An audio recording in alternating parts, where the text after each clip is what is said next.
Every day, something dramatic happens in the Caribbean that affects our lives. We'll give you the details. We'll give you the facts on Caribbean Perspective with Eddie Frederick. Host Eddie Frederick. Welcome to Caribbean Perspective. So glad you can join us. The story that takes the lead in today's edition for Tuesday, 7th of January 2025, and brought to you in association with our friends at Antillean Group.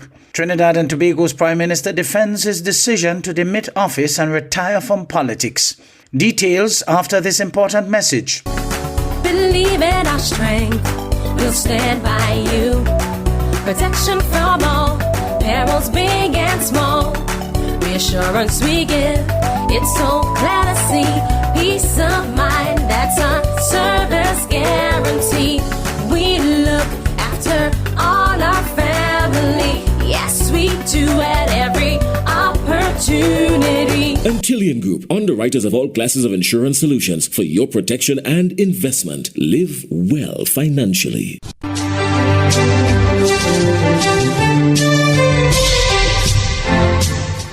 Welcome back. Trinidad and Tobago's Prime Minister Dr. Keith Rowley says his decision to leave politics should be seen as one that is breaking ground and as a positive step for the future of the country. TTT's Sunil Lala reports. I talk to my colleagues in the parliament. I tell them all the time, don't fall in love with these jobs, you know. Don't fall in love with them. There are times when you have to leave them. And it's better to leave on your terms than to be sent out. Prime Minister Dr. Keith Rowley is denying that he is shirking his responsibilities by stepping away from politics in the near future, noting that it should be seen as a positive step for the country where a leader was not pushed out. But it was difficult for people to accept that sitting leader would walk away. And it is being said more and more now that what is happening now has not happened before. And that is good, because it didn't happen before doesn't mean that it's not something that should or could happen. So we are all into a new situation. It's new for me.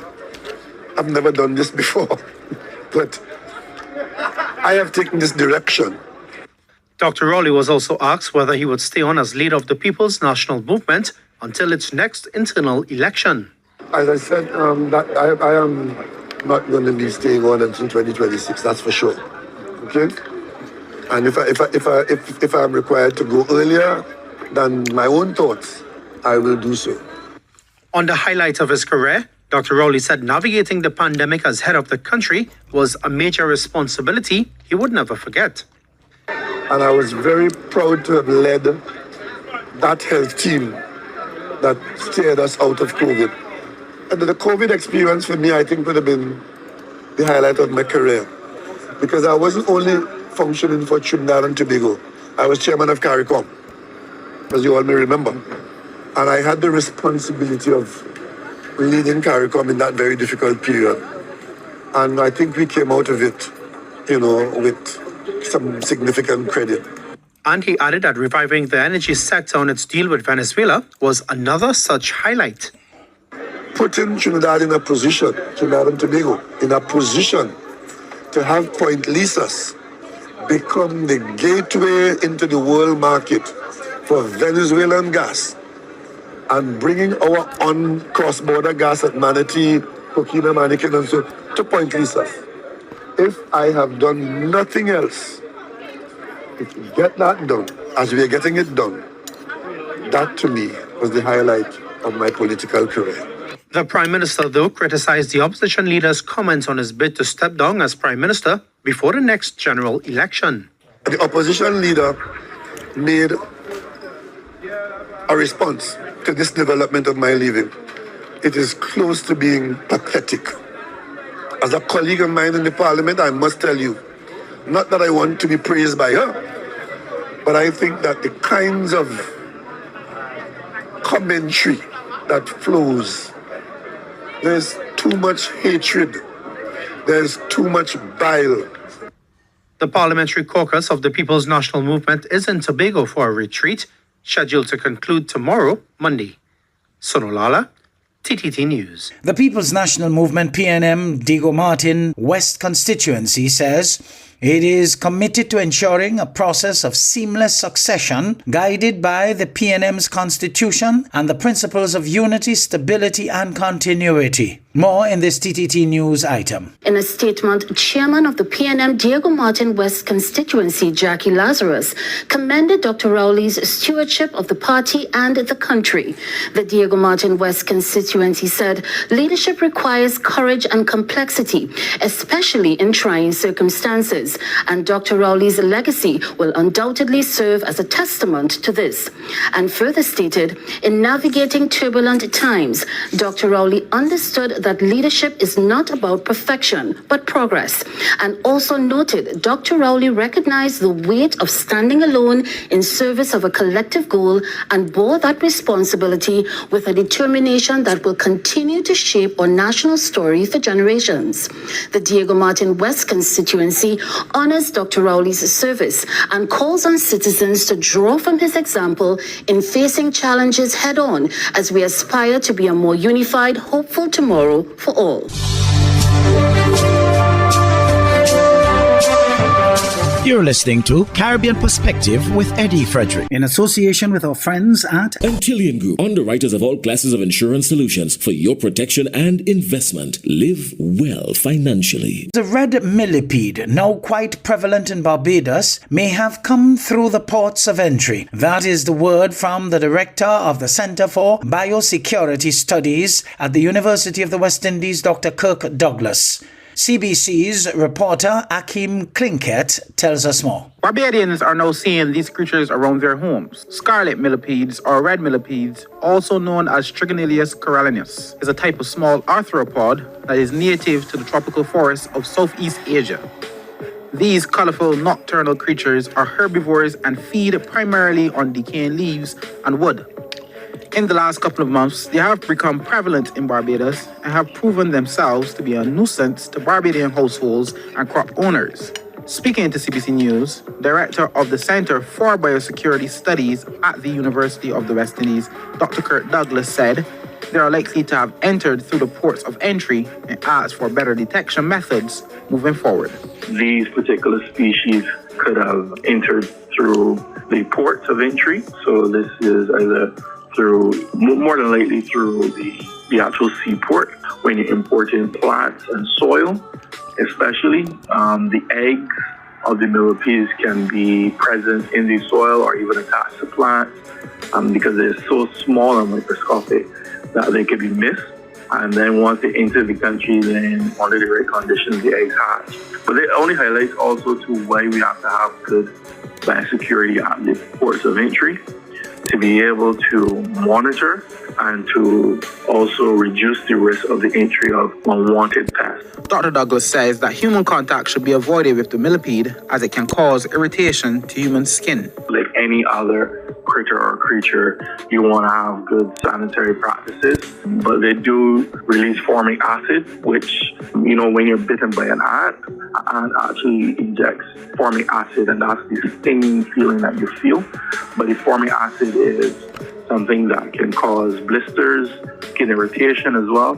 So that's why the prohibition of handling them with your bare hands is recommended, or even stomping them with your feet, etc. Try to get a dustpan and dust, hand broom and try to get them out. Meanwhile, entomologist Ian Gibbs gave some advice to homeowners on what they can do to reduce the sighting of the millipedes around and inside the home. You can try to reduce the amount of organic matter that you have on the outside, like as you said, like piles of rotten leaves, rotten grass, gas, anything like that. And the second thing, they could also try insecticides like Mortel, MORTEL, which contains fipronil. And you could also try another insecticide called Bifen, BIFEN. And the two of them should give some control. For any concerns or strange sightings, all public are encouraged to call the Ministry of Agriculture or use them via WhatsApp Messenger at 832-2445. Akim Plinkett, CBC News. Antiguans and Barbudans earning minimum wage are set to see more on their paychecks. Prime Minister and Finance Minister Gaston Brown has announced his administration is again preparing to increase the national minimum wage.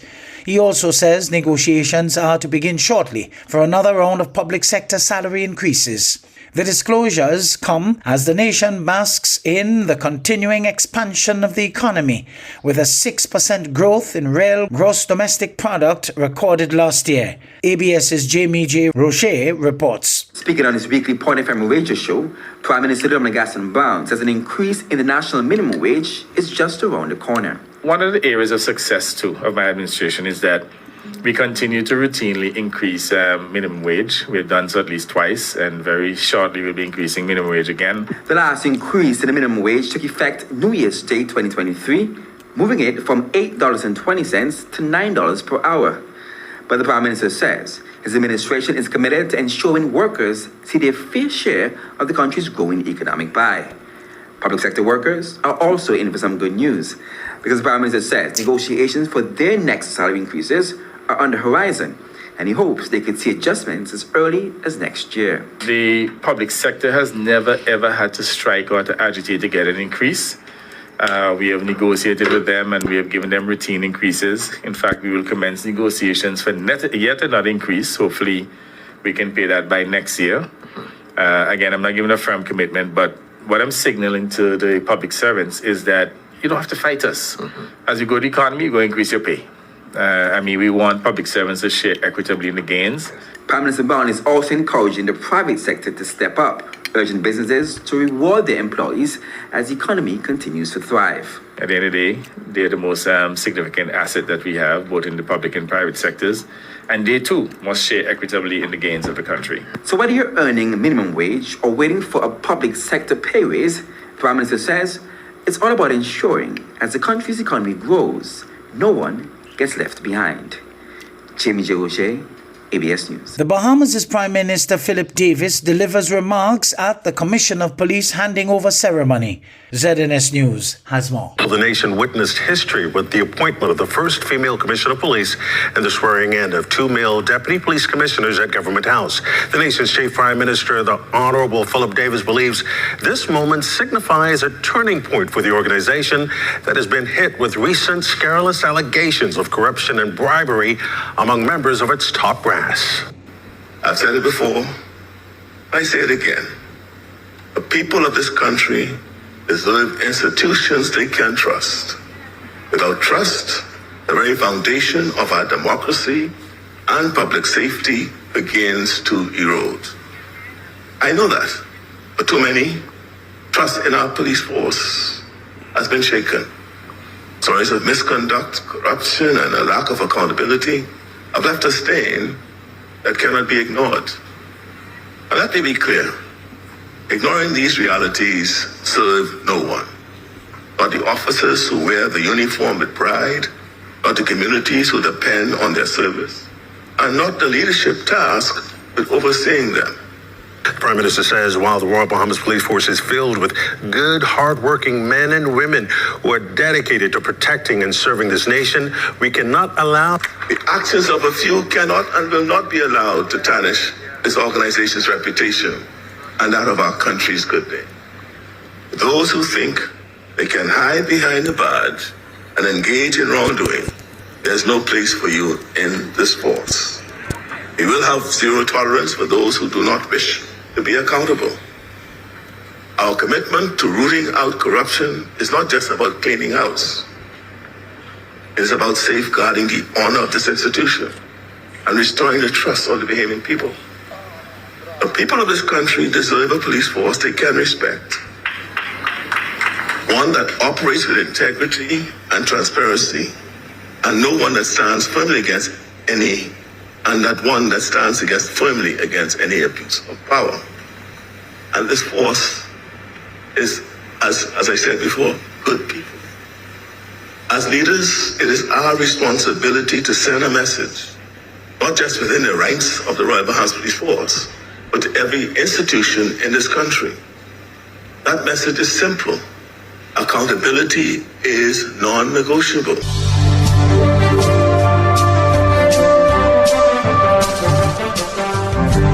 I am Eddie Frederick. This has been Caribbean Perspective, a whole new approach to highlighting developments in the Caribbean. In the meantime, please follow us on Facebook and subscribe to our YouTube channel for daily regional news and more, in association with our friends at Antillian Group. Believe in our strength, we'll stand by you. Protection from all perils, big and small. Reassurance we give, it's so glad to see. Peace of mind, that's our service guarantee. We look after all our family. Yes, we do at every opportunity. Antillian Group, underwriters of all classes of insurance solutions for your protection and investment. Live well financially.